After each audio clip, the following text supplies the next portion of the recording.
Today I'm going to be reading Julia Child by Kyo McClear. When Julia was very little, she had a splendid meal of sole meunier, and that was that. Julia fell in love with French food. She loved to eat French food, and she especially loved to cook it. On weekends, she and her friend Simka would shop at the market and gather new ideas and recipes. Back home in the kitchen, things didn't always turn out quite the way they expected or hoped.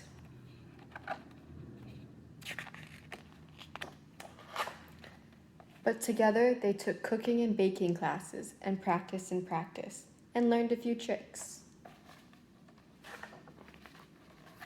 Like many good friends, Julia and Simka sometimes disagreed about little things, but they never disagreed about the larger things.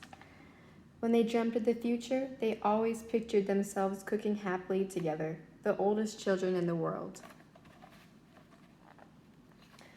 Life was filled with far too many grown-ups who did not know how to have a marvelous time. The girls had no wish to become big, busy people, weary and worried, hectic and hurried. One day, Julia and Simka had an idea of how to fix things for themselves and the grown-ups they knew. They would make recipes for growing young. Each day for a week, they worked on their dishes. They cooked extra slowly to bring out the flavor of not hurrying. They used delicate spices so that worries would disappear and wonders would rise to the surface. When they were ready, they set a beautiful table, making sure the flowers were fresh and all the cups were full. As the savory scent of cooking wafted through the streets, a curious crowd began to gather.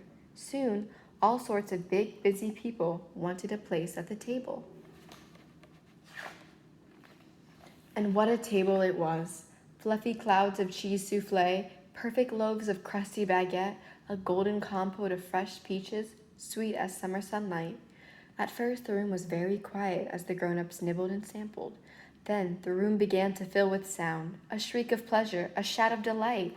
All those big, busy people who were weighed down with worries, who couldn't remember the last time they climbed a tree or even rode a bicycle, who never watched cartoons and only read biographies, well, they began to have a marvelous, rowdy, childlike time. But then, things started to go not so marvelously.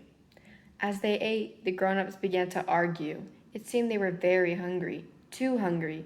They were hungry for the fun they had forgotten and the games they no longer played.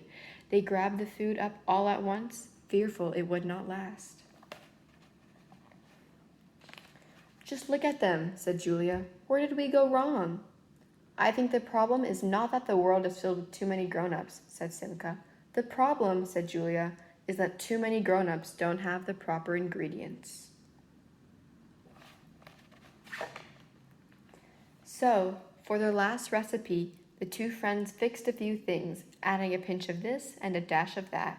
They made smaller portions, not too little, not too big, just enough to feed the sensible children from whom these senseless grown-ups grew. The room felt quiet. Petits gâteaux, chocolate almond cupcakes with chocolate butter icing and the richest, creamiest centers. Each morsel was so delicious.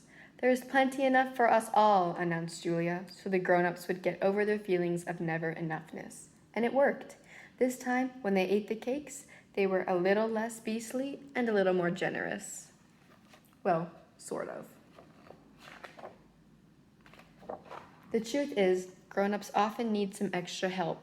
Baffled and befuddled, mindless and muddled, they sometimes forget what they know. So Julia and Simka made a cookbook to remind them. The end.